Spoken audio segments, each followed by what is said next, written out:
I teach English in IDS MP Nagar, Bhopal, and my subject is English. And today I am going to discuss the NDA paper of April 2026. So you have to know three things, important things you have to know. One is vocabulary, second is basic grammar, and the third one is understanding of the language.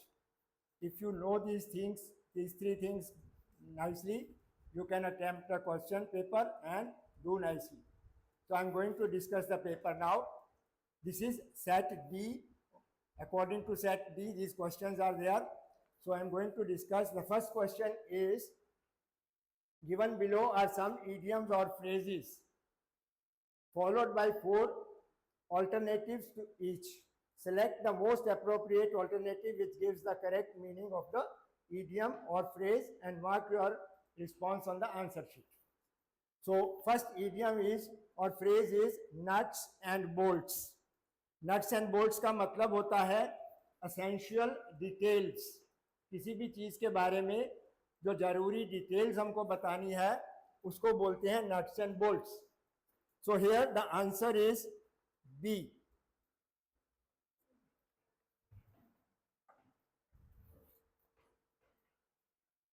To get down practical details of something. That is the meaning of the phrase nuts and bolts. Second question is hat in hand. Hat in hand. Hat in hand का मतलब होता है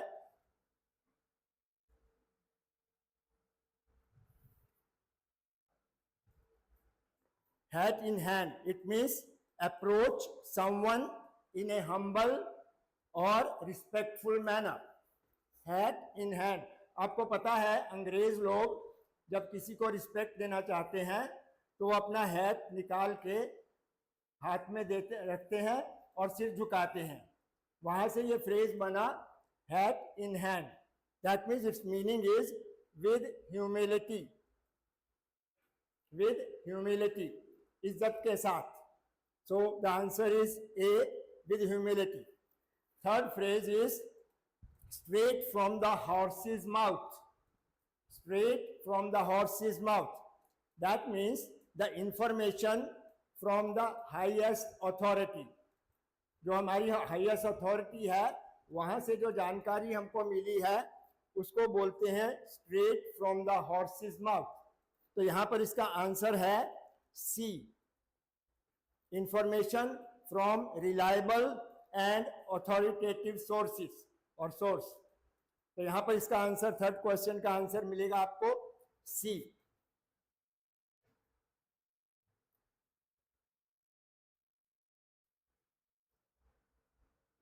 Then we come to question number 4.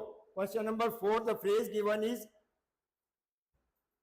bite off more than you can chew. Bite का मतलब होता है काटना, chew का मतलब होता है चबाना. So bite more than you can chew, इसका मतलब होता है कोई भी काम ऐसा हाथ में लेना, to take task to large you can finish in the limited time. तो यहां पर इसका आंसर जो होगा वो होगा B. To try to do more than you can manage to do. That is the answer for this phrase bite off more than you can chew. Then question number 5 is a piece of cake. A piece of cake phrase है या idiom कह लो. That means anything which is very easy task or simple task to do, उसको हम बोलते हैं it's a piece of cake. Just like if I say if you study well, passing the examination and the exam will be a piece of cake for you.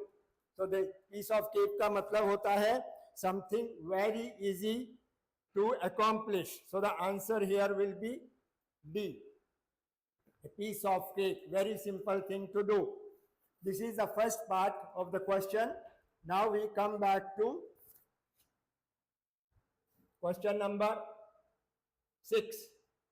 Question number 6 is, this is the direction is each of the following sentences has word or words underlined. Read the sentence carefully, identify the which word class the underlined word or word belong to indicate your. So this is according to the parts of speech, grammar based question. मैंने शुरू में आपको बताया था vocabulary, grammar and understanding are the three main points for this exam, English exam. So here, this is a part of the question in which we have to recognize which part of the speech is the underlined word. For example, he claimed his half share of the booty. Half share of the booty. So यहाँ पर underlined word है half. तो half को हमें बताना है कि ये कौन सा part of speech है.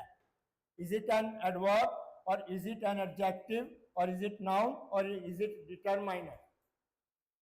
तो यहाँ पर share, half share is noun.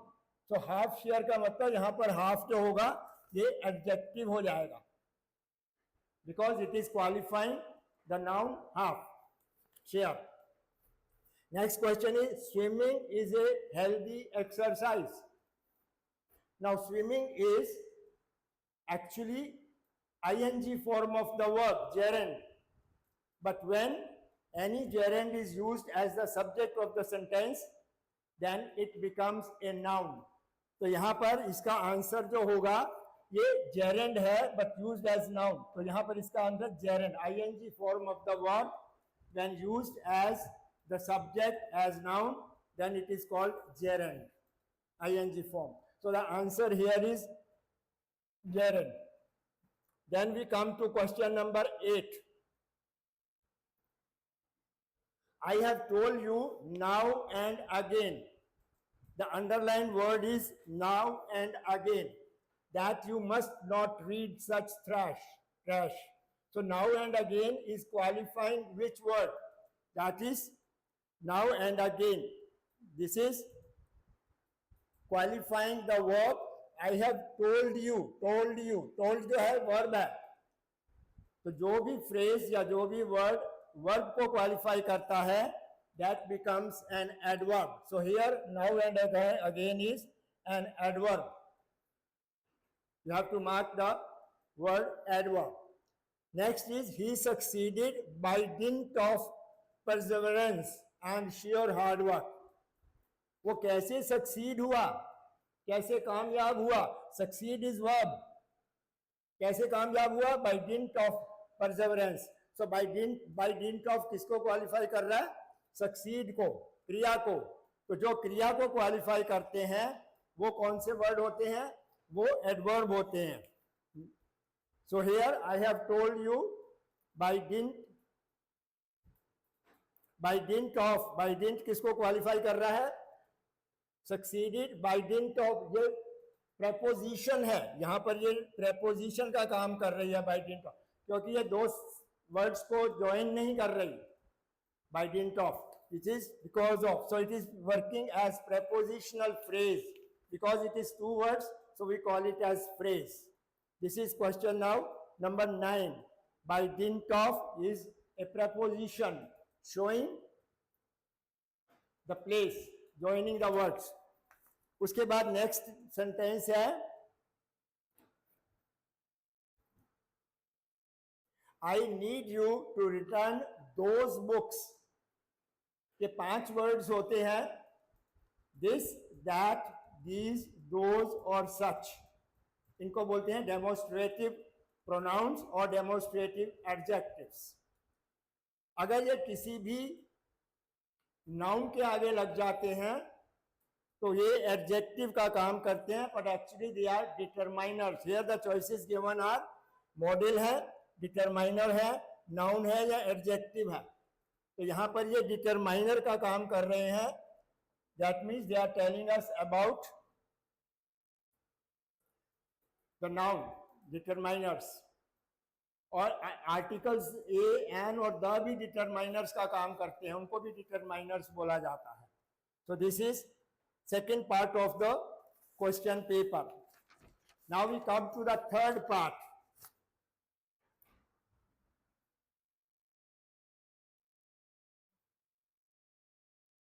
Here question number 11 to 20. Each item in this section consists of a sentence with underlined word or words followed by 4 words, right? And mark you have to choose, select the word that is nearest in meaning.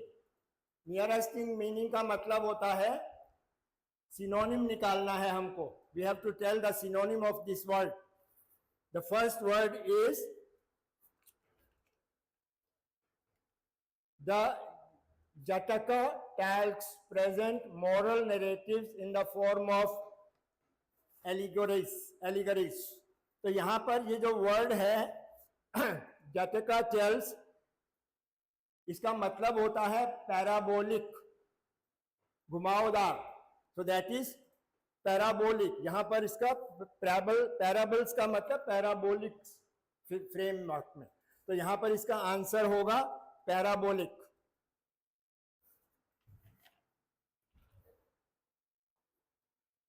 Second question is,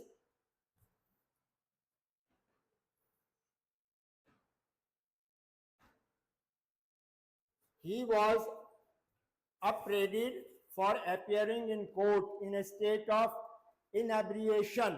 The word underlined is inebriation. Inebriation का मतलब होता है intoxication, नशे में होना. तो यहाँ पर इसका जो आंसर हो सिनोनिम का वो है intoxication. Inebriation means under the effect of some medicine or alcohol. उसका मतलब होता है inebriation, that is intoxication.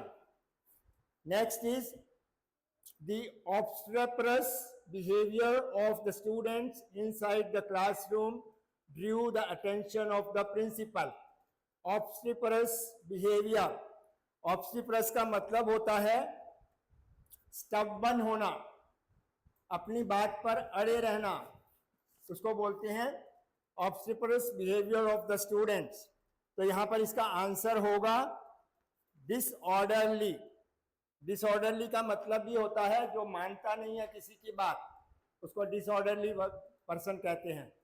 तो इसलिए इसका आंसर यहाँ पर सिनोनिम में जाएगा disorderly. Obstreperous का मतलब disorderly. Then question number 14.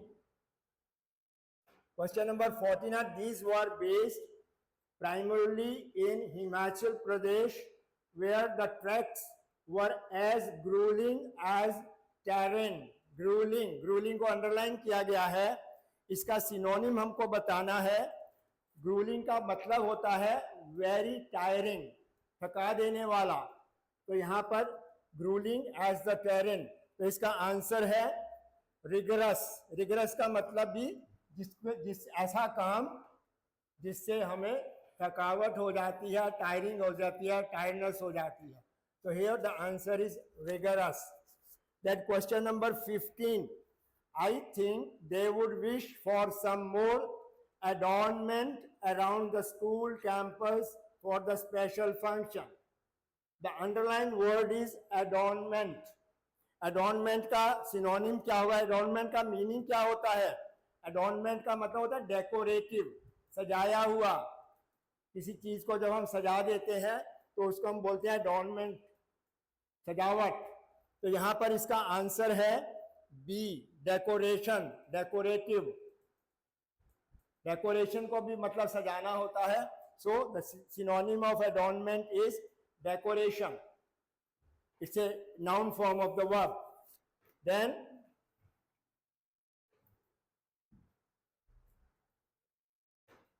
question number 16. We come to question number 16. The travel company tried to identify destinations that were off the beaten track. Off the beaten track. ठीक है. Off the beaten track का मतलब होता है जिस रास्ते पर कोई ना चला हो पहले या बहुत कम लोग चले हों उस रास्ते पर. ठीक है. जैसे विलियम वर्ड्सवर्थ की एक पोएम थी अनट्रॉडन वेज. तो अनट्रॉडन का मतलब भी वही होता है कि जिस रास्ते पर कोई नहीं चला. तो यहाँ पर भी उसका मीनिंग है ऑफ द बीटन ट्रैक. तो इसका आंसर होगा अनफ्रीक्वेंटेड. अनफ्रीक्वेंटेड का मतलब होता है जहां पर कोई गया ना हो पहले, किसी ने वहां पर यात्रा ना की हो, कोई वहां पहुंचा ना हो, उसको बोलते हैं अनफ्रीक्वेंटेड। और of the beaten track, beaten track क्या होता है, जहां पर आवाजाही बहुत होती है, आना जाना बहुत होता है, उसको बोलते हैं बीटन ट्रैक। तो ऑफ द बीटन ट्रैक हो जाएगा जहां पर ज्यादा लोग नहीं चले। उसके बाद नेक्स्ट है women gather in the community park on a regular basis to chant prayers for the benefit of all. Chanting is, chant word is underline. Chanting का मतलब होता है गाना गाना या पोएम पढ़ना, उसको चैंटिंग बोलते हैं। सो हियर चैंट प्रेयर्स, तो जहां पर चैंट का सिनोनिम क्या हो जाएगा, रिसाइट। रिसाइट करने का मतलब ही पोएम को पढ़ना, यू रिसाइट ए पोएम। जैसे गाना गाने को हम सिंगिंग बोलते हैं, तो पोएम पढ़ने को हम रिसाइट बोलते हैं। तो वो रिसाइट जो है वो चैंट का सिनोनिम हो जाएगा। उसके बाद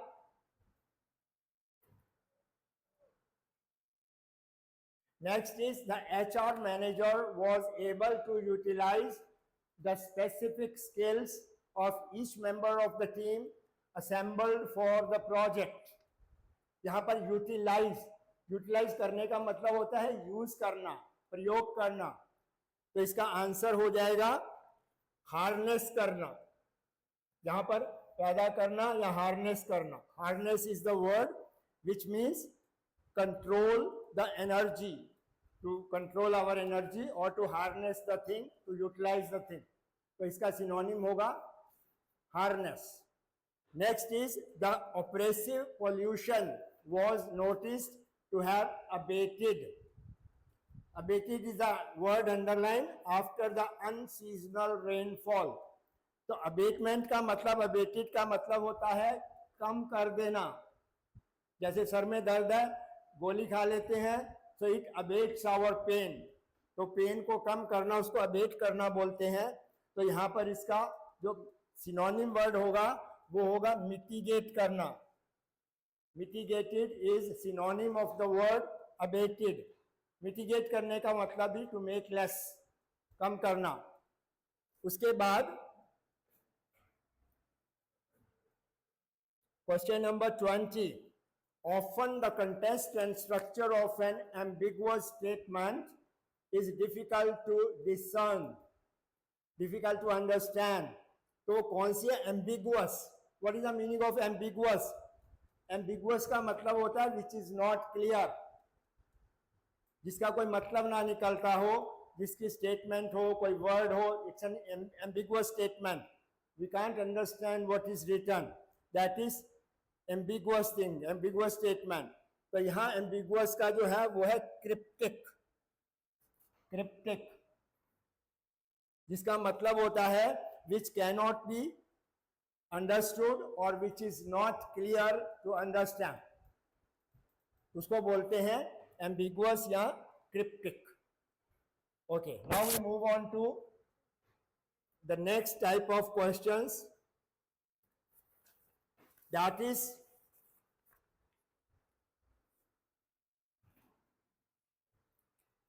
each item in this section consists of a sentence with an underlined word followed by 4 words। इसमें भी एक वर्ड को अंडरलाइन किया है और नीचे 4 वर्ड्स और दिए हुए हैं। Select the word that is opposite in meaning, which means we have to find out the antonym of the given underlined word। Antonym निकालना है, अपोजिट मीनिंग वर्ड निकालना है। तो मैंने आपको बताया पूरा पेपर एनडीए का हो या सीडीएस का हो, हमारी 3 चीज़ें इंपॉर्टेंट रहती हैं हमेशा। 1 is vocabulary, 2 is grammar, and the 3rd one is understanding of the language। Of course, speed also matters, how fast you can read something। तो यहाँ पर हम चलते हैं, यहाँ पर अपोजिट वर्ड निकालना है। The first question is she had a ruddy open face and an oddly guileless manner। तो रडी को अंडरलाइन किया हुआ है, इसका एंटोनिम वर्ड, रडी का मीनिंग क्या होता है, हेल्दी, अच्छा। जो रेडिश फेस, चमकता हुआ चेहरा, उसको बोलते हैं रडी, ओपन फेस। तो रडी का अपोजिट क्या हो जाएगा? इसका अपोजिट है कैंडेवरस। कैंडेवरस का मीनिंग होता है एक्सट्रीमली पेल। जैसे बीमारी से कोई उठता है तो चेहरा पीला पीला सा नजर आता है, so that is called as cadaverous. It is opposite of the ruddy face. Ruddy means reddish, चमकीला, लाल रंग, सुर्ख रंग, तो इसका अपोजिट हो जाएगा cadaverous. Then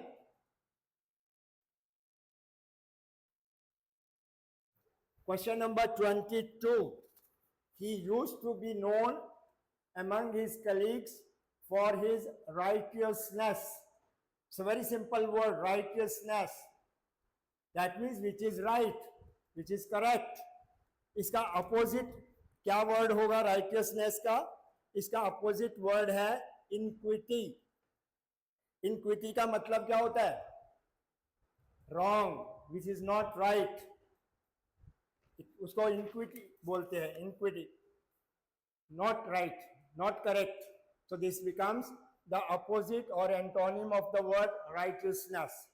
Then next is, he found the musical rendition by the Septuagenarian maestro to be listless. Listless, listless का मतलब क्या होता है? टायर्ड, थका हुआ। और वैसे लिस्टलेस का एक मीनिंग और भी होता है, जिसका नाम ना हो लिस्ट के अंदर, उसको लिस्टलेस भी बोलते हैं। यहाँ पर इसका मीनिंग है हैविंग नो एनर्जी, जिसमें ताकत ना हो, एनर्जी ना हो। तो उसका अपोजिट क्या हो जाएगा? उसका अपोजिट हो जाएगा scintillating, having lot of energy, brilliant, clever, fast, energetic, that is scintillating, right? Okay, next question, 24.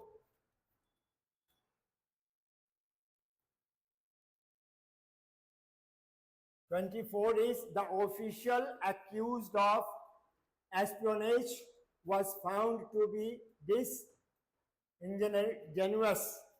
Disingenuous, इसका हमको अपोजिट वर्ड निकालना है। तो इसका मीनिंग क्या होगा इंजेनुअस का? Disingenuous, that means not sincere.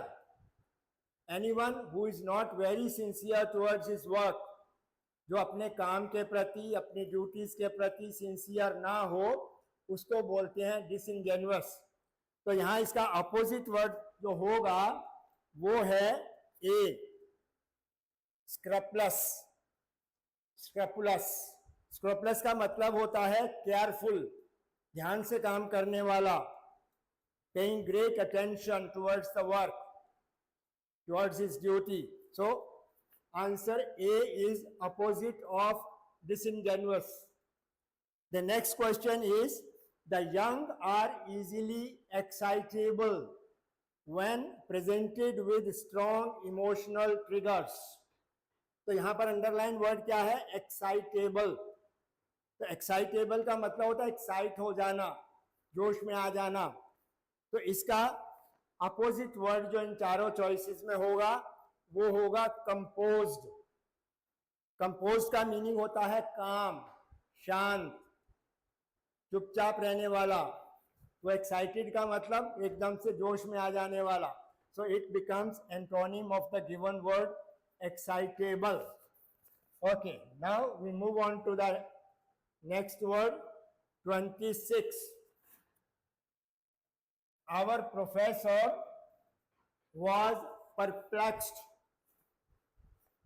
by the answers we wrote in the examination. Perplex, perplex होने का मतलब क्या होता है? Confused हो जाना, not able to understand what to do. So I am perplexed. Perplex होने का मतलब कंफ्यूज हो जाना। और इसका अपोजिट क्या हो जाएगा? एनलाइटन्ड। एनलाइटन्ड का मतलब क्या होता है? क्लियर, साफ हो जाना, having no doubt, there is no doubt. So that is why this word becomes the opposite of perplexed. Next word is, next sentence is 27. effective governance seeks to optimize public resource allocation. Optimize करने का मतलब क्या होता है? To make the system regular, optimize करना, efficient करना, maximum to get the work out of it. So इसका अपोजिट जो होगा ऑप्टिमाइज का, दैट विल बी डिग्रेड करना. ऑप्टिमाइज करने का मतलब होता है किसी को मैक्सिमम एडवांटेज देना, और डिग्रेड करने का मतलब किसी को छोटा कर देना, नीचे गिरा देना. So degrade is the opposite of to make less. Degrade मतलब to make less, उसका grade कम कर देना, right? Then we come to question number 28. The students striking audaciousness disturbed long-standing social hierarchies on campus. तो यहां पर underline word क्या है? ऑडिशियसनेस. ऑडेशियसनेस pronunciation is audacious होना. तो ऑडेशियस का मतलब क्या होता है? ऑडेशियस का मतलब होता है बड़ा स्ट्रांग हो जाना, लीडर हो जाना, हैविंग नो फियर, फियरलेस.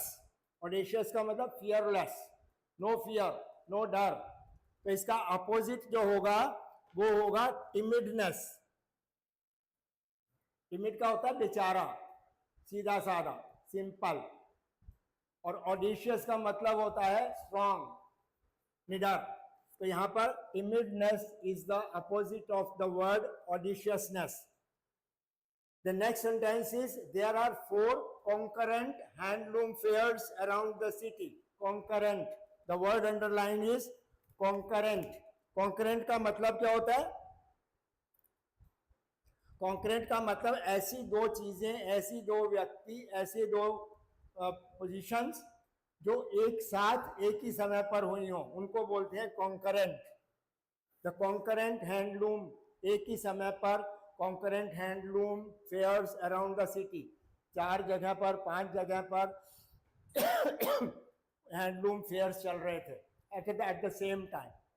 तो यहां पर इसका अपोजिट, कॉन्करेंट का अपोजिट क्या होगा? कंसेक्यूटिव. कंसेक्यूटिव का मतलब क्या होता है? वन आफ्टर द अदर, एक के बाद एक, दैट इज कंसेक्यूटिव, राइट. और कंकरेंट का मतलब हैविंग और doing at the same time. तो ये इसका अपोजिट माना जाएगा. Then question number 30, that is lucidity is a desired quality in effective communication. lucidity is underlined word. ठीक है, इसका मीनिंग होता है lucidity का क्लियर, साफ. lucidity is a desired quality in effective communication. अगर आप कम्युनिकेशन को इफेक्टिव बनाना चाहते हैं तो आपके अंदर lucidity का होना जरूरी होता है, क्लियरनेस होना जरूरी होता है, साफ लैंग्वेज होना जरूरी होता है कि सामने वाला समझ जाए.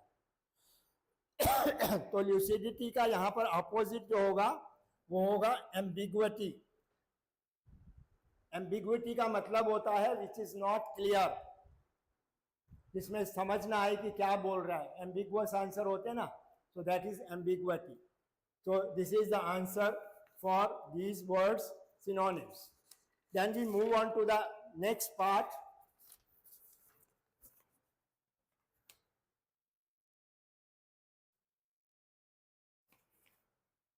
This is, each item in this section has a sentence with 4 underlined parts labeled A, B, C, D.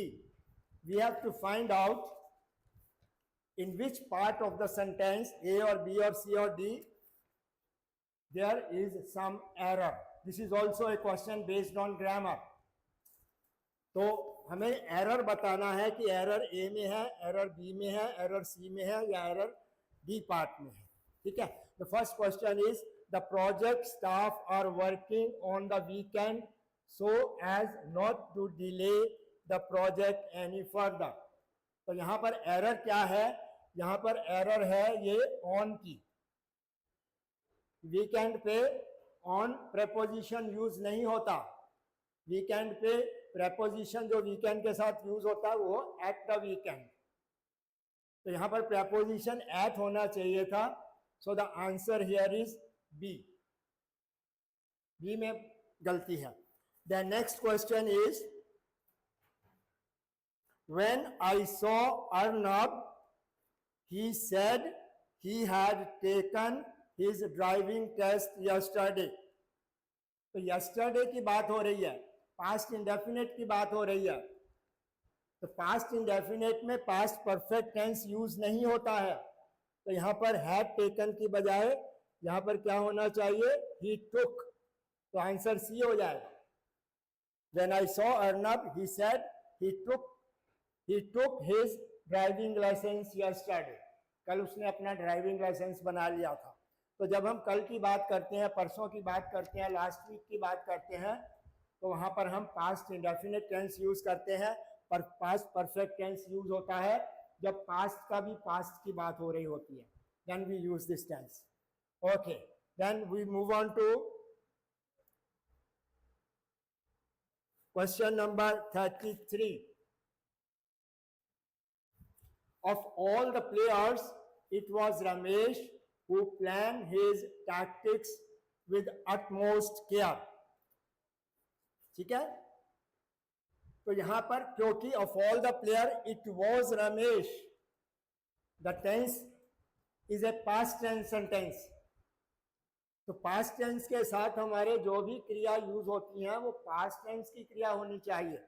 तो यहां पर ये जो प्लान वर्ड है ये आपका एरर बन जाएगा because it is present indefinite tense use किया गया.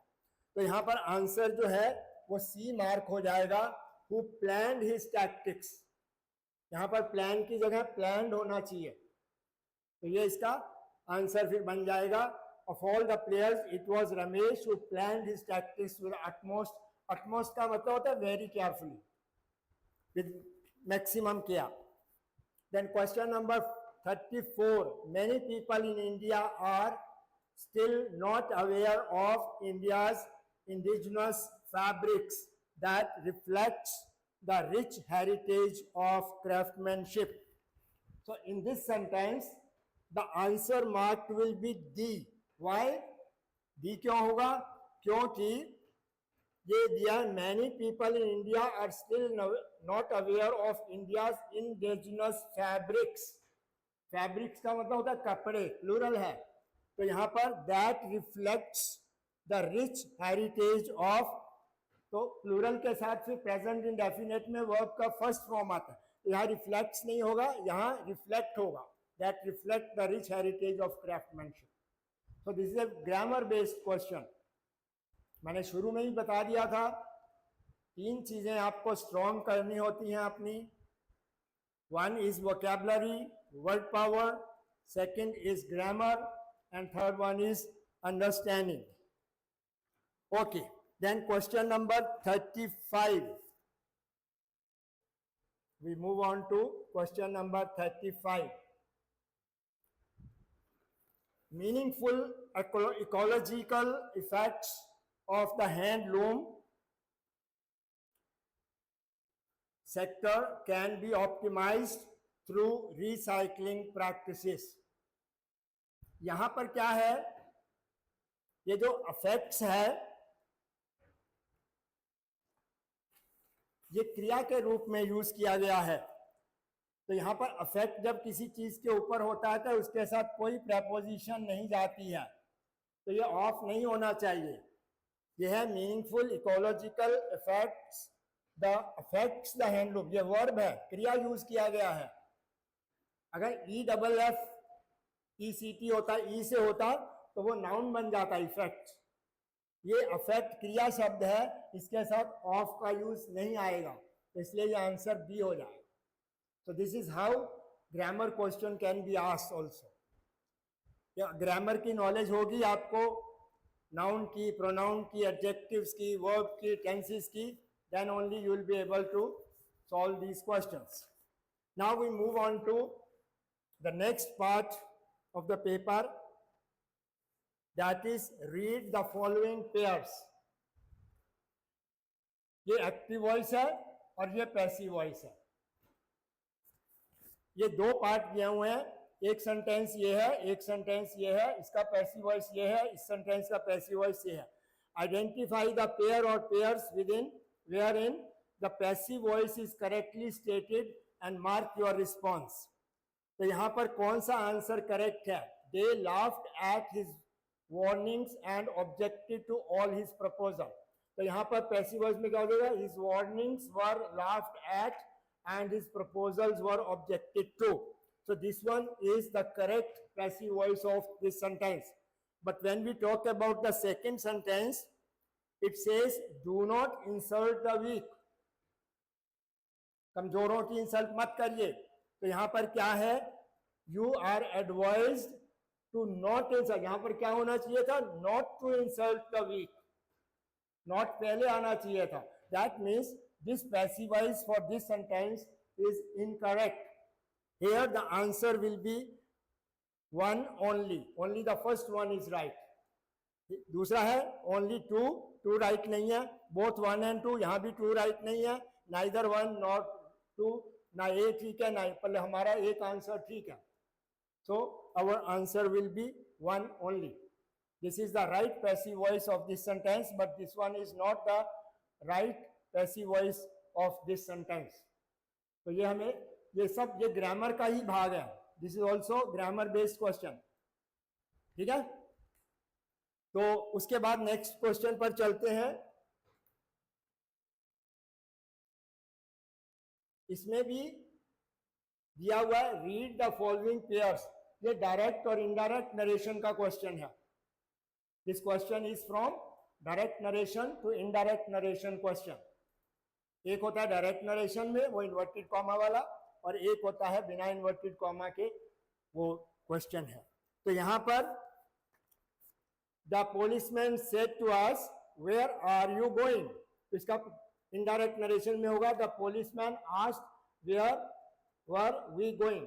ये सही नहीं है. यहां पर क्या है?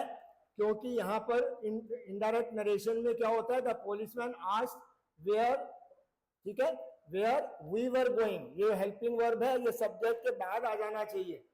तो this is not the correct indirect speech of this sentence. Second is call the first witness said the जज. द जज सेड. तो यहाँ पर जज जो है उसने कहा कि पहले विटनेस को बुलाओ, तो वो ऑर्डर हो जाता है. द जज said them to call the witness first. तो फर्स्ट विटनेस होना चाहिए, विटनेस फर्स्ट नहीं होता. ठीक है, फर्स्ट विटनेस. तो यहां पर ये भी सेंटेंस नहीं है, तो इसका आंसर जो होगा वो होगा डी. दोनों में से कोई भी इनडायरेक्ट नरेशन का सेंटेंस सही नहीं है. This is how we find out. ठीक है. Then we move on to question number 39. Read the following pairs. यहां पर फिर ग्रुप ऑफ पेयर्स है 39 में है. Decayed with usually a very bad और डिस्गस्टिंग स्मेल. उसकी जगह पुट्रिड लिखा है. Putrid humorous in a clever and often ironic way. Wry बोलते हैं. In a state of tremulous excitement और फ्लटर बोलते हैं. तो इसमें से कौन सा वाला ठीक है आइडेंटिफाई करना है. The choices given are 1 and 2 only, 2 and 3 only, 1 and 3 only, and 1, 2 and 3 only. तो यहां पर जो करेक्ट है वो है 1 and 3 only. ठीक है. यहां पर पहला ठीक है, putrid is correct for this one.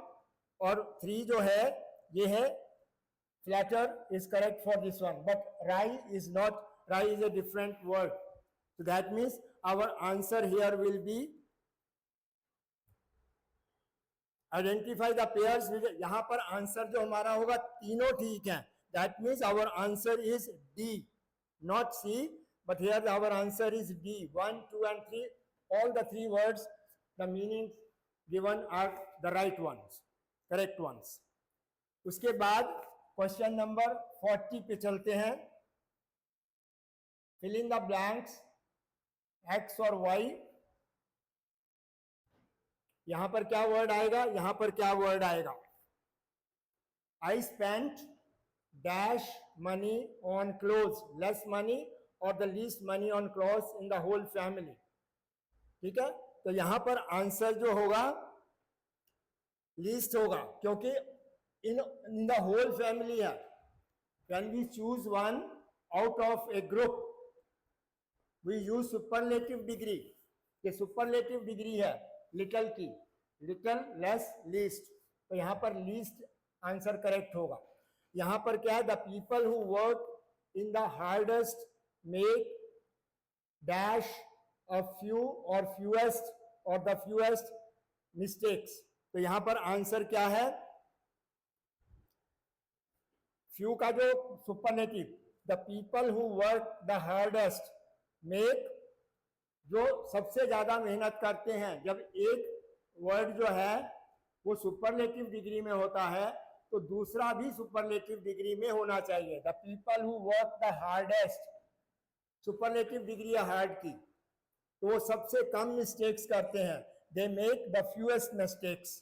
So here the answer will be least and fewest. तो answer will be A, the least and the fewest.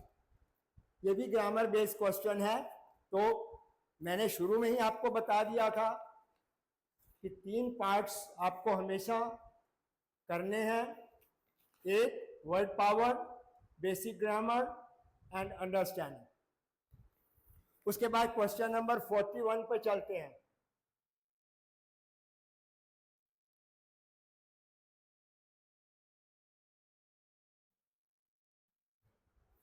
Each of the following items features one part of a sentence followed by 4 alternatives.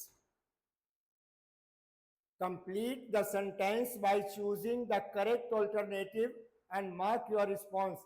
तो ये this is the beginning of the sentence. I will not pay for the goods. ठीक है, अब इसके आगे till he sends me the bill again, until he sends me the bill again, if he sends me the bill again, तो unless he sends me the bill again। तो यहां पर इसका आंसर होगा कि जब तक वो मुझे बिल नहीं भेजेगा। तो जब तक के लिए हम कौन सा वर्ड यूज करते हैं, अनलेस।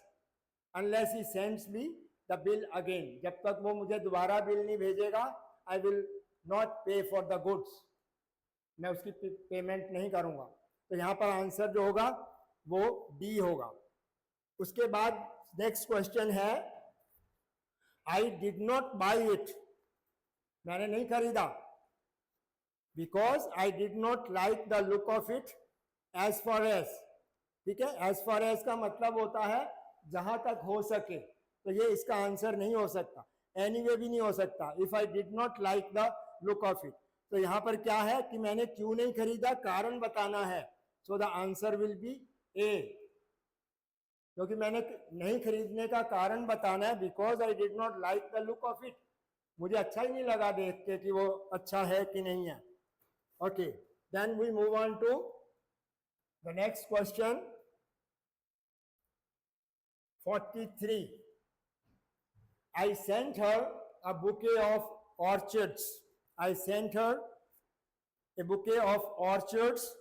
ठीक है, बाकी का इसके आगे क्या ज्वाइन करना है, तो for which she was absolutely delighted, इसका आंसर है B. I sent her a bouquet of orchids with which she was absolutely delighted, जिसके साथ उसको बहुत खुशी मिली, वो बुके मैंने भेज दिया उसको। उसके बाद नेक्स्ट है, you must stay inside, you must stay inside. ठीक है, तो आपको घर के अंदर रहना चाहिए। कब, जब बारिश हो रही हो। तो जब से कौन सा सेंटेंस बनता है, व्हेन इट स्टार्ट्स रेनिंग, तो इसका आंसर ये हो जाएगा। So you must stay inside when it starts. Till नहीं होता, वेयर भी नहीं होता, जगह थोड़ी है। तो यहां पर जब तक के लिए भी कौन सा वर्ड आ जाएगा, व्हेन इट स्टार्ट रेनिंग, जब बारिश शुरू हो जाए तो हमें घर के अंदर रहना चाहिए, दैट इज द थिंग। उसके बाद नेक्स्ट है 45, we must wait until you see the light turn green, till you see the green light, because you can see the green light, or unless you see the green light. यहाँ पर है समय की बात हो रही है, because waiting के लिए we need time. कंडीशन नहीं होती, अनलेस जो होता है वो कंडीशन के लिए होता है, ठीक है. अनटिल जो होता है वो टाइम के लिए होता है. तो यहां पर इसका आंसर हो जाएगा ए.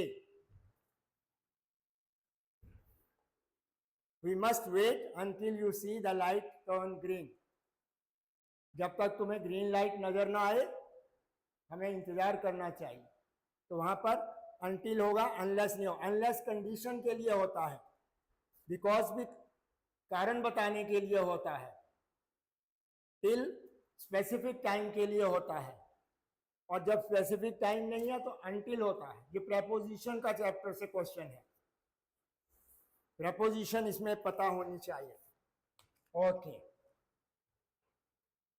Then question number 46. The following items have 4 sentences, one of which is correct. इनमें से 4 sentences दिए हैं, कौन सा सेंटेंस करेक्ट है वो बताना है. Although it was raining, we had the picnic. Although it was raining, still. Although के साथ कभी still का यूज होता नहीं है, तो this cannot be the answer. Although it was raining, फिर although के साथ yet भी नहीं होता. अगर ये although नहीं होता, it was raining yet we had the picnic, फिर करेक्ट हो जाता. पर यहाँ पर इसका आंसर है ए. Although it was raining, we had the picnic. हालांकि बारिश हो रही थी फिर भी आपने पिकनिक मना ली. उसके बाद क्वेश्चन नंबर 47. 47 में क्या है? When I would arrive, I will. 2 bar will या would का यूज नहीं होता, so this cannot be the answer. यहाँ है when I arrive, I will call you. जब मैं पहुंचूंगा तो मैं तुम्हें कॉल कर दूंगा. जहां भी when आ जाए, ठीक है, till आ जाए, वहां पर कभी will या shall फ्यूचर टेंस यूज नहीं होता है, प्रेजेंट इंडेफिनिट टेंस यूज होता है. ये भी ग्रामर का क्वेश्चन है. तो यहाँ पर when I arrive, when I will arrive नहीं होगा. 2 बार will आ गया ना, इसमें भी will है, इसमें भी will है, इसमें shall है, इसमें will है, इसमें वुड है, इसमें विल है. तो ये आंसर नहीं हो सकते. 2 साथ साथ 2 सेंटेंसेस में, चाहे कंडीशनल सेंटेंसेस हो, उसमें दोनों सेंटेंसेस में विल और वुड का प्रयोग नहीं हो सकता. So here the answer is D.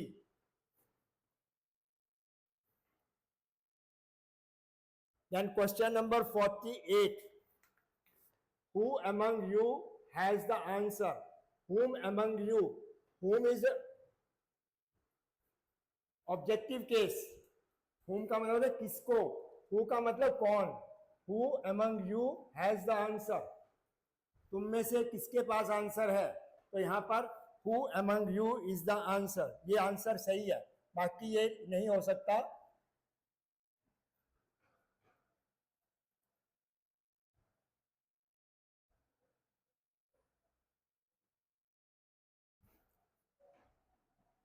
यहां पर आंसर ए है.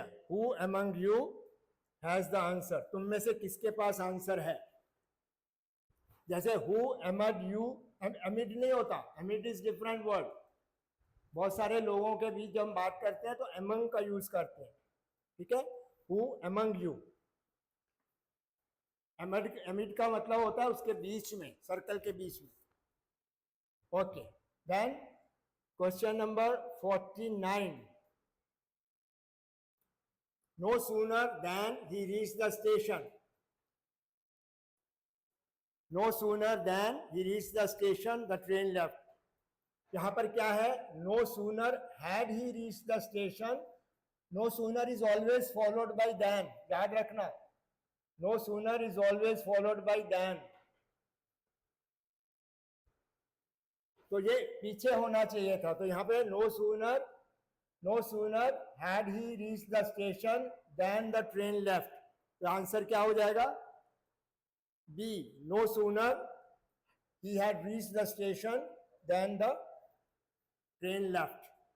No sooner had he reached the station No sooner than. So this will be the correct answer. No sooner than. Then question number 50 is, hardly had he arrived at the airport. Hardly के साथ हमेशा यहाँ पर when का use होता है. Hardly is followed by when. ठीक है. No sooner is followed by scarcely. Had I arrived at the airport when the train. यहाँ हार्डली और स्कैर्सली दोनों के साथ when आता है. तो hardly had I arrived at the airport. तो hardly is followed by when.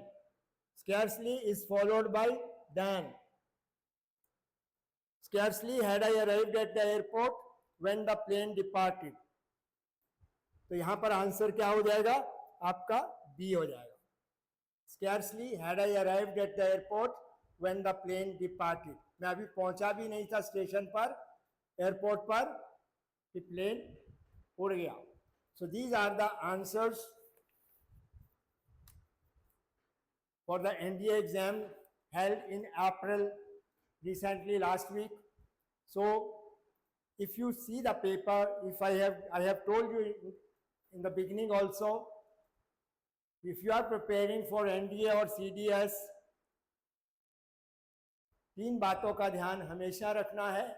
Always emphasize on the basic grammar, emphasize on learning vocabulary, that is synonyms, antonyms, idioms, phrases. इसके ऊपर क्वेश्चन आते हैं. और third of course is understanding. So this is the paper of NDA. Same will be CDS paper. Only difference is in CDS paper there will be 120 questions. But more or less the syllabus is the same. वही grammar है, वही word power है, synonyms है, antonyms हैं, phrases हैं, वही कुछ होता है. Fill in the blank, idioms, comprehension, और everything is the same.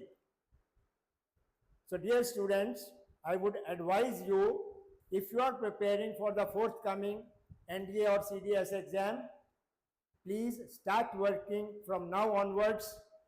Take online classes. We are going to start online classes, and we are having offline classes also in MP Nagar, Bhopal. So please contact our office and try to register yourself if you really want to crack the NDA or CDS exam. Thank you very much, and I wish you all a good luck for the coming exams which are going to be held in the future. Thank you very much. Right?